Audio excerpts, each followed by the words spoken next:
Many Americans' debt or their car value exceeds the amount of their investments. Today, I want to talk a bit about our 401ks and how we can get on track to take care of our future selves. We'll get into some real numbers of what Americans' average 401ks are looking like and what this means for our future financial goals.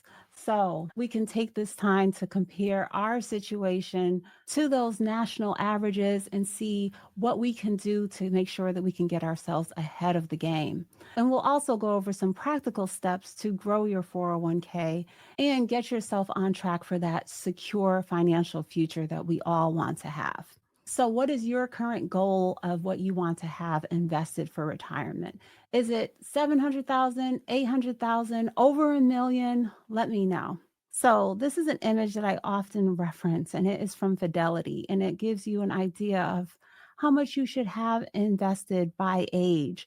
For example, by age 30, you should have 1 year's salary invested. And then by age 67, you should have 10 years. I know that this is usually very shocking to people when they see these numbers and tie it to their current earnings and think about what they have in their investment accounts. But realistically, this is what we need to be striving for. Investing 15% of our earnings in order to achieve this type of goal for ourselves. Now, before you get really focused on investing, I think there's a couple of things that you may need to prioritize, and they are paying off debt and having an emergency fund so that you don't run yourself back into debt. Because once the investment account is building and growing, I want it to stay invested until it is time for retirement. We're not going to be looking at this as a source of a loan when we run into other issues. We have to keep our investments invested, building and growing. So I don't want you to overcomplicate this. At a minimum, I think that this is something that we all should be doing, is focusing on retirement, because we can only work for so long. And building wealth doesn't have to come from any complex strategies like day trading and options and when to buy and sell those meme coins. It's perfectly okay to be consistent with investing into a mutual fund or an ETF and take a consistent, steady approach, because you will benefit from compound growth without having to constantly monitor the market and master any techniques. You won't have to sit up there and watch the charts and monitor candlesticks and the volume. That is, unless you want to learn how to do all of those things. But don't feel like you have to. Don't feel like investing is complicated. The key is to be consistent. Regular investments into a reliable fund will compound over time and you will reach those financial goals. So if you have a retirement account, I encourage you on a monthly or quarterly basis to be taking a look at it. Have an understanding of the performance. Is it in line with your goals? So you have to set a goal for yourself along with this. Make sure your investments are diversified.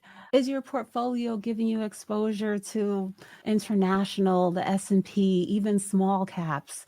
Is it focused on growth, dividends? Is it what you want and what you need to achieve your goals?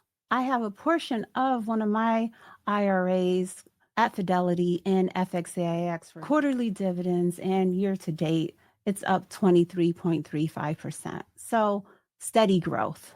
When it comes to those goals, take the time to call up your brokerage company, see if there's someone that you can talk to there. Use the investment calculator, do whatever you have to do, because we need to be evaluating our age and how much longer we're going to be working so that we can know that we are on track to achieve our goals. Are we going to have our house paid off? How much are you going to need in retirement to live comfortably?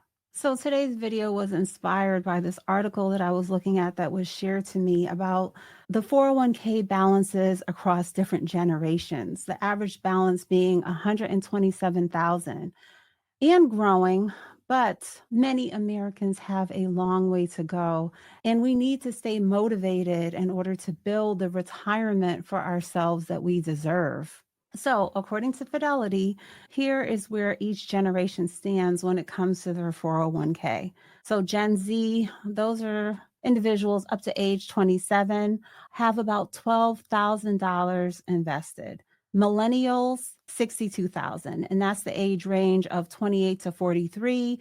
Gen X, 182,000, and that's between 44 and 59. And the boomers, 242,000, and that's age 60 to 78. Now, all these numbers are up from where they were in 2023, and these are just averages. So you can see that these amounts are drastically different than what I was sharing here at age 30, having 1 year salary invested.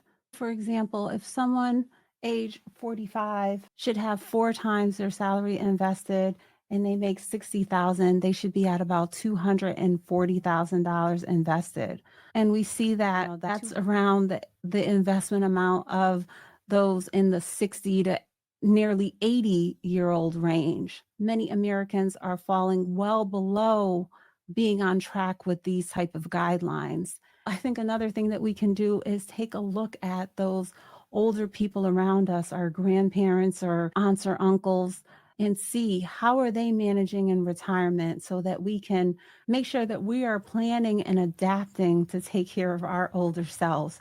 Things have changed nowadays. We have to focus on a 401k for ourselves, on building investments for ourselves, whereas some older people in your family may have pensions and Social Security that are going to be more than what we're able to achieve for ourselves in retirement. So, to be at retirement age and only have $250,000 is drastically lower than what experts feel that we need in order to retire and live the life that we deserve. So, I'm not letting any of this stuff intimidate me. I know that I've been trying, I've been consistent, and I will continue to build and grow for retirement and early retirement. So I'm going to share a little story. I was in a Zoom meeting, and the icebreaker question was, if you got $1 million, what would you do? So a few people answered before it got to me. And when my turn came around, I basically said I would not spend a dime. I would position every last dollar in order to see how much money it could generate me on a monthly basis. So basically, this is what I had in my mind, that $1 million could generate me $40,000 per year, $3,333 per month, along with other savings and investments and streams of income that I have. I was thinking, would $1 million be enough for me to just stop working and be able to live the rest of my life without that 9 to 5? So after I answered the question, basically 100% focused on investing every dime, someone said to me, Lisa, did you see everyone's face when you were answering that question? And I was like, no, I was deep in thought. But basically, everyone else who had answered the question prior to me was talking about travel and cars and donating money. But I was thinking, that's really not that much. How could I make it last? How could I make it grow? Basically, in order to take care of me for the rest of my life. Okay, so now that we looked at some numbers and hopefully you have some things that you're thinking about when it comes to your own financial planning, let's talk about 3 ways that you can focus on boosting your 401k. Number one is boosting those contributions, even if you do it 1 or 2% at a time. Work on building that up to 15% or whatever is needed in your situation, especially if you are significantly behind once you start to evaluate those numbers. And then number 2 is take advantage of your employer matching contributions. Those employer contributions are basically free money. I recently put up a poll question about this, asking if everyone was taking advantage of that. 77% said that they are, 16% said no, but they're working on it. And then 6% said they need to take a look at it. So yeah, don't forget about that. If you're not contributing the percentage that gets the full match, work to do that because you're leaving money, free money on the table from your employer. And then last point I want to share is the more you contribute, the more potential you have for growth. So get started early. I want us to all be financially stable and potentially financially free. And the earlier you start, the easier it can be. So, time is on your side when it comes to investing. Don't just think I can just do it later. I can do that when I'm in my 30s or 40s, because the amount that you'll need to invest is so much drastically higher. For example, you got started in your 20s investing less than $300 per month. You will be on track to be a millionaire by age 65. But if you waited until you were 45 years old, for example, or even 50 years old, you'll need two to $3,000 to achieve that same goal. So I'm sharing this as encouragement to stay consistent with small amounts, even if your earnings are not substantial, because it will help you in the long run. Life just usually gets more expensive as you have kids and you have a home and you have more responsibilities. Focusing on investing when you're in your 20s and early 30s is really going to have you in a better place, and your investment accounts building before you're at that stage when you would need to contribute over $1,000 monthly if you have a goal of reaching $1 million for retirement. Being consistent is what really matters. I know I describe myself as underemployed from about age 19 to 29 because I had not finished college yet.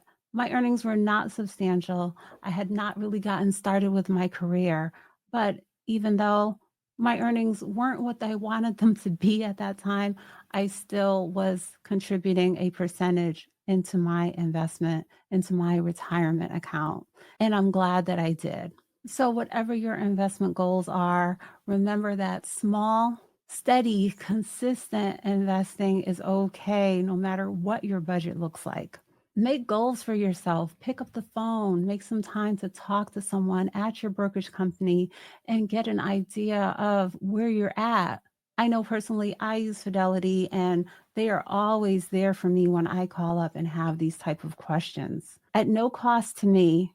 But if you're following me, you know that I am always mindful of the fees and the performance because I want every hard earned dollar of mine working for me and as much of it staying in my pocket.